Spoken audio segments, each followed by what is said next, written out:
కూటమి అభ్యర్థులు విజయం సాధించిన సందర్భంగా కూటమి ప్రభుత్వం 100 రోజుల పరిపాలన పూర్తయిన సందర్భంగా ఈ రాష్ట్రం అన్ని రంగాలలో కూడా సుభిక్షంగా ఉండాలని కోరుకుంటూ విశాఖ 20వ వార్డు అధ్యక్షులు, విశాఖ జిల్లా పార్లమెంటు ఉపాధ్యక్షులు బైరెడ్డి పోతన్నరెడ్డి ఆధ్వర్యంలో శ్రీ కరగచెట్టు పోలమాంబ అమ్మవారి ఆలయంలో అమ్మవారికి మొక్కలు సమర్పించారు. ఈ సందర్భంగా స్పీకర్ అయ్యన్న పాత్రుడు మాట్లాడుతూ పోలవరం రాజధాని అమరావతి సుజల స్రవంతి నిర్మాణాలు త్వరితగతిన పూర్తి చేసి రాష్ట్ర ప్రజలకు అందించేలా దీవించాలని అమ్మవారికి మొక్కుకున్నామన్నారు. ఈ కార్యక్రమంలో స్పీకర్ చింతకాయల అయ్యన్న పాత్రుడు, పార్లమెంటు సభ్యులు శ్రీ భరతు, శాసనసభ్యులు వెలగపూడి రామకృష్ణబాబు, చోడే వెంకట పట్టాభిరామ్, బైరెడ్డి పోతన్నరెడ్డి, కూటమి నాయకులు, కార్యకర్తలు, భక్తులు పాల్గొన్నారు.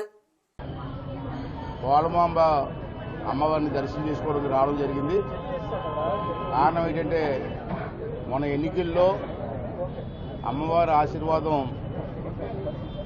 రాష్ట్రానికి, రాష్ట్ర అభివృద్ధికి ఆశీర్వాదం ఇచ్చి అందరినీ గెలిపించి దుర్మార్గమైన పరిపాలనని భూస్థాపితం చేసి మళ్ళీ రాష్ట్రాన్ని కాపాడమ్మని చెప్పి ఎన్నికల ముందు మేమంతా అమ్మవారిని మొక్కుకున్నాం.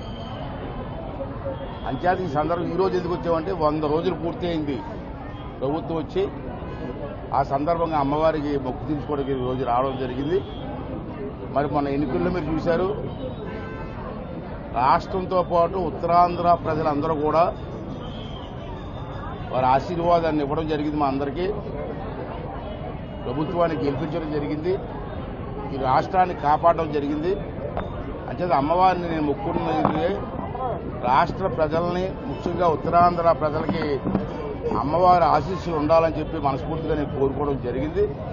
అలాగే 5 సంవత్సరాలు సర్వనాశనం అయిపోయినటువంటి రాష్ట్రాన్ని మళ్ళీ పూర్వ వైభవం తీసుకురావడం కోసం అమ్మవారి ఆశీస్సులు మన అందరికీ ఉండాలని చెప్పి మరి ఇలా మేము మొక్కు తీర్చుకొని అమ్మవారిని కోరడం జరిగింది. పాలిటిక్స్ నేను మాట్లాడకూడదు.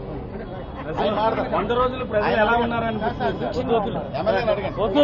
అయ్యన్ గారు, 100 రోజుల్లో ప్రజలు ఏ విధంగా ఉన్నారు?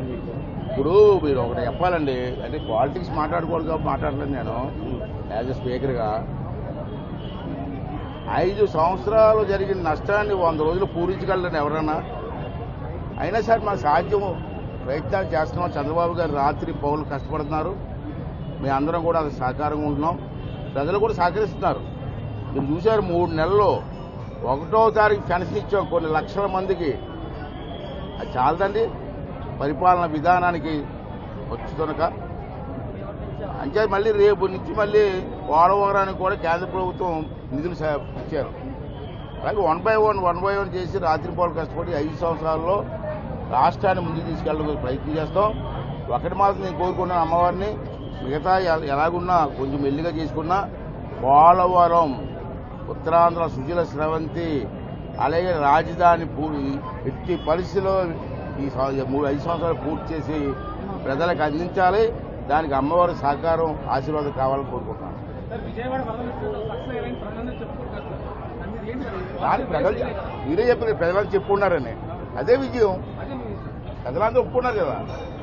వచ్చే అసెంబ్లీ కన్నా ప్రతిపక్ష నాయకులు రావాలని కోరుకుంటున్నారు. నేను మొన్న చెప్పారండి, జగన్మోహన్ రెడ్డి గారు మీకేం అడ్డుండదు, అసెంబ్లీకి రండి.